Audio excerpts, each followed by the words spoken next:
Hello tout le monde, bienvenue dans cette nouvelle vidéo. Je vais dédier une vidéo tous les ans à la recherche de stages et d'emploi parce que le marché de l'emploi est constamment en train de changer. Et en fait, tous les ans, j'ai des nouveaux tips et j'ai envie de les partager avec vous. Donc cette semaine, on fait recherche de stage en France et la semaine prochaine, recherche de stage à l'étranger. Si t'as pas envie de louper ça, tu t'abonnes, tu likes, ça me ferait super plaisir, ça m'aiderait aussi énormément. Et si moi je peux t'aider en retour, bah c'est super. Bon, c'est parti, on se lance dans les nouveaux tips pour trouver un stage en France. Première question, pour quand tu cherches ton stage? Si là c'est pour février, tu te lances maintenant, hein. C'est maintenant qu'il faut se lancer. Parce que la recherche de stage, c'est quelque chose qu'il faut prendre au sérieux, il faut s'y prendre à l'avance. Parce que oui, tu as l'impression qu'il y a des offres tous les jours partout sur Internet. Oui, c'est vrai qu'il y a énormément de sites, mais c'est possible que pendant 2 mois, il n'y ait aucune offre qui te convienne. Aucune. Donc il faut s'y prendre à l'avance. Et dans la recherche de stage, si en plus là tu cherches un stage pour février, il faut absolument pas que tu procrastines. C'est maintenant qu'il faut te lancer. Donc ça tombe bien, c'est quoi? J'ai plein de conseils à te donner. Avant de te lancer dans ta recherche, il faut absolument que tu te définisses un projet.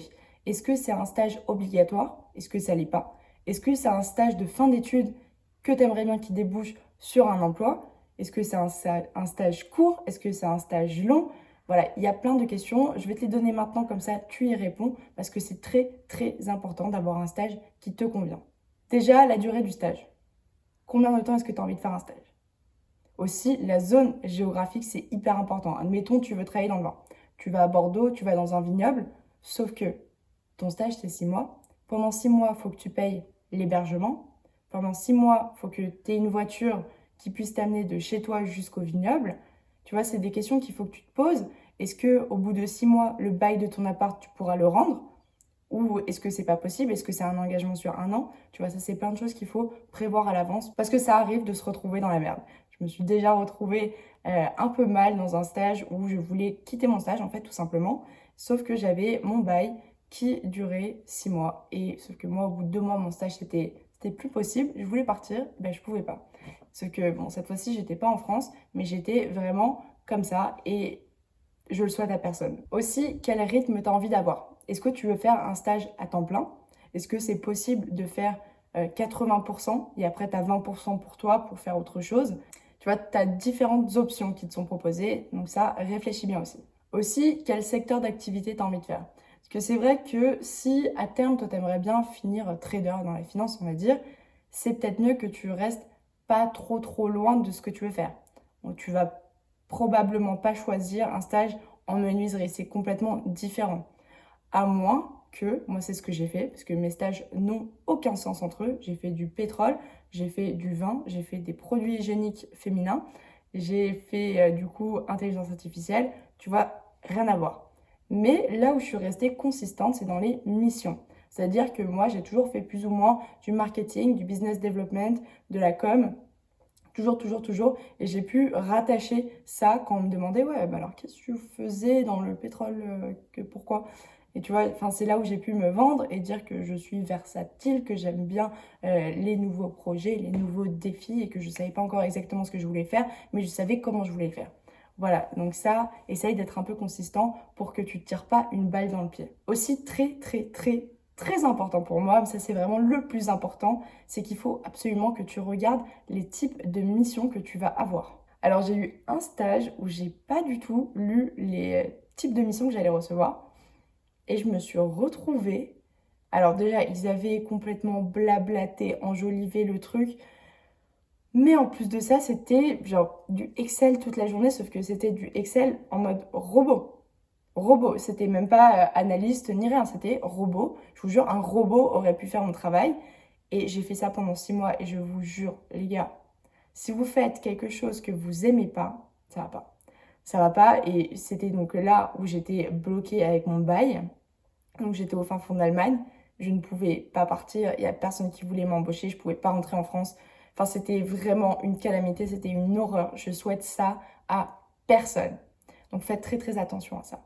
Et enfin, pour finir, la rémunération. Donc si tu as envie, comme je t'avais dit, de prendre un logement, si tu as envie de payer l'essence de ta voiture, si tu as envie de voyager à l'autre bout de la France, c'est vrai qu'avec un salaire de stagiaire, il y a moyen que tu puisses pas le faire. Généralement, désolée de l'annoncer, mais les stages, c'est pas rémunéré, quoi. Et si c'est rémunéré, t'es entre 300 à 700 si je dis pas de conneries. Enfin, c'est rien de ouf. Donc, à moins que tu prennes un prêt à côté, à moins que tu aies tes parents qui t'aident à côté, il va falloir faire attention. Et c'est vrai que prendre un appart euh, en plein Paris, ça va être un peu compliqué si t'as pas d'aide à côté. Donc voilà, donc ça c'est important de voir, donc de définir ton projet avant, comme ça tu sais où tu vas et tu te retrouves pas dans des galères pas possibles, comme moi par exemple. Ensuite, tu vas devoir personnaliser ta lettre de motivation et ton CV. Ça, j'avais fait une vidéo sur Instagram si tu veux, donc Lorraine BDR, tu peux aller voir. Vraiment, je vais en détail pour le CV et la lettre de motivation. Lettre de motivation, j'y vais vraiment paragraphe par paragraphe pour te dire ce que tu dois faire. Je t'invite vraiment à aller le voir parce que là, je vais pas rentrer forcément dans les détails de chez détail. Mais en tout cas, le CV, moi, ce que j'aime bien, c'est un CV neutre. Je ne travaille pas dans la communication, je ne travaille pas dans le design, donc je ne vois pas pourquoi un CV neutre ne serait pas privilégié. Après, je sais qu'il y a des gens qui aiment bien un peu mettre des couleurs et tout, mais faites pas un truc trop compliqué. C'est vrai que parfois, ça fait vraiment des grosses cacophonies, et pour le recruteur, tu vois ça, t'es là, putain, waouh. Genre, ça fait beaucoup, quoi. À 9h du matin, tu te prends du orange comme ça dans la gueule avec du violet. Voilà, pas très agréable. Par contre, si tu travailles dans la com, dans le design et tout, hésite pas. Enfin, je pense que là, ce sera valorisé, mais enfin, pour nous qui voulons faire, par exemple, surtout dans la finance, les trucs comme ça, où c'est vraiment très carré, c'est mieux d'avoir un truc assez neutre. Pour la lettre de motivation, c'est là où tu vas vraiment faire la différence. Je sais qu'on a tendance à dire que les recruteurs ne lisent pas la lettre de motivation, mais je pense que c'est assez faux. Je veux dire, tu as deux CV. Deux CV équivalents où tu dis, putain, je sais pas qui choisir. Tu as une lettre de motivation où le mec a fait zéro effort, c'est du copier-coller. Et tu as l'autre où tu vois qu'il parle de l'entreprise, il parle de comment il va pouvoir aider l'entreprise, qu'est-ce qu'il va pouvoir apporter à l'entreprise. Bah direct, toi, hop, ça dégage et tu prends lui. C'est évident, c'est une évidence. Donc, moi, je te conseille de faire un modèle de base que tu vas pouvoir personnaliser en fonction des entreprises. Donc, garder plus ou moins les mêmes phrases, mais quand même varier pour chacune des entreprises. Et donc, parler de ce que toi, tu veux, ce que l'entreprise recherche, et un peu donner, si tu veux, des chiffres. Si tu travailles dans la finance, donc combien ils ont levé cette année, avec qui ils travaillent, leurs partenaires, et aussi ce que la boîte va pouvoir t'apporter, mais aussi toi, ce que tu vas pouvoir apporter à la boîte. Très, très important. Donc voilà, ça c'est important de prendre un peu de temps. Je te conseille aussi d'updater ton CV plus ou moins tous les 3 à 6 mois parce que c'est pas possible de se retrouver une fois par an à se demander ok, j'ai fait quoi en 2014 le 16 juillet, qu'est-ce que j'ai fait? C'est pas possible. Donc pour éviter cette perte de temps et pour vraiment que tu sois efficace, parce que c'est ça le mot d'ordre, c'est l'efficacité. Ah ouais non, nous on perd pas de temps ici, ok? Internet est ton meilleur ami, d'accord? Il y a des sites, mais vraiment une multitude de sites pour les stages. Tu as juste à marquer stage 2022 et tu vas avoir des sites. Juste attention, il y a des sites qui sont payants. Donc c'est des agences qui vont en fait te mettre en contact avec des recruteurs et ils vont te prendre une commission. Donc si t'as pas envie, juste fais attention, regarde bien que ce soit pas payant. Mais je te jure, il y a des sites de stage pour tout. Il y a des sites de stage pour ceux qui veulent travailler en onologie, en trucs, nanana. Enfin vraiment, juste tape dans la barre de recherche tes mots-clés et je te jure, tu vas avoir une liste comme ça. Aussi, il y a les groupes Facebook, les groupes LinkedIn, tout ça. Je trouve que c'est un peu plus dur quand même de trouver, mais c'est quoi, pourquoi pas? Parce que même si tu ne trouves pas, tu vas peut-être trouver une compagnie qui te plaît. Après, si la compagnie te plaît, mais qu'il n'y a pas d'offre qui te convient, tu peux faire une candidature spontanée. Ou sinon, tu vas rechercher cette compagnie parce qu'elle te plaît, voir que leurs concurrents ou des compagnies similaires proposent une offre qui, toi, te plaît. C'est important de se renseigner, c'est important d'être ouvert et de vraiment donner du temps parce qu'au final, c'est un stage, quoi. Ça va être 6 mois de ta vie, c'est hyper professionnalisant. Donc, vraiment, fais que ta recherche soit intéressante. Aussi, petit tips sur les sites donc de recherche de stage, moi, je m'inscris à la newsletter et je mets la petite alerte, la cloche là, pour recevoir tous les jours dans mes mails les alertes. Comme ça, vraiment tous les matins, j'ouvrais du coup ma boîte de mails comme ça, je suis la première tous les matins et je vous jure, ça augmente les chances. Mais pour trouver un stage, je vous conseille aussi d'envoyer en masse des demandes de stage. Vraiment. Vraiment, la compétition, elle est folle. Elle est vraiment folle. Aussi, ce qui marche très bien, je t'en ai parlé un peu avant, c'est la candidature spontanée. Ça, c'est ce que j'ai fait là pour donc l'emploi que j'ai maintenant. J'avais commencé en stage et il n'y avait pas d'offre en fait sur leur site. Et donc, je leur ai envoyé un message en mode oui, j'aimerais bien faire ça pour vous, nanana, plus la lettre de motivation. Et ils m'ont répondu, ils m'ont dit ouais, désolé, enfin, nous, on ne propose pas ça en ce moment, mais on va commencer donc la période d'embauche. Par contre, on cherche quelqu'un qui fait ça. Et donc, bah, j'étais là, ok, bah, je vais postuler. Et finalement, bah, j'ai été prise. Et enfin, c'est juste que les entreprises, ils vont voir un intérêt, ils vont voir que tu as recherché et ils vont se dire, bah, tu sais quoi, je vais lui laisser sa chance. Enfin, je trouve qu'il y a plus une approche personnelle à ça en candidature spontanée qu'un truc où ils ont balancé l'annonce sur tous les sites d'offres de stage. Donc voilà, ça c'est quelque chose qui marche très bien. Ensuite, je te conseille d'évaluer la pertinence de ton offre de stage si tu en as trouvé une. Parce que t'as pas envie de te retrouver en stagiaire café ou stagiaire photocopie. T'as vraiment pas envie. Donc par exemple, c'est mieux de faire un stage en PME ou en start-up. Parce que les très très grosses boîtes, et je ne fais pas une généralité quoi, mais souvent, ils ont énormément de protocoles et si tu fais un stage court, généralement pour qu'un projet se fasse dans son entièreté, ça va demander vraiment plusieurs mois, voire une année entière. Donc tu vas vraiment voir pratiquement rien, tu vas pouvoir pratiquement participer à rien. Et moi, ça m'est déjà arrivé dans une grosse compagnie où juste je triais les archives et je faisais un peu ce qu'on me demandait sur le tas. Il n'y avait pas beaucoup de travail parce que les projets étaient tellement longs, tellement importants, surtout que j'étais stagiaire. Donc je ne pouvais pas dire, ok, alors maintenant, on va changer la communication là, de toutes les filiales mondiales. On va recommencer. Moi, le bleu, ça dégage, ce sera du orange. Je veux une femme qui est en train de courir sur la plage. Tu vois, ça y a pas, ça n'existe pas. Donc c'est important voilà, que tu évalues un peu ce que tu veux faire. Après, attention, les startups aussi, c'est pas dit que les gens qui vont être tes maîtres de stage sont formés à être des managers. Ça m'est déjà arrivé aussi de me retrouver avec un patron qui dit bon bah bienvenue, donc tu dois me faire ça, ça, ça, ça, ça. On se revoit dans une semaine. C'est des choses qui arrivent aussi.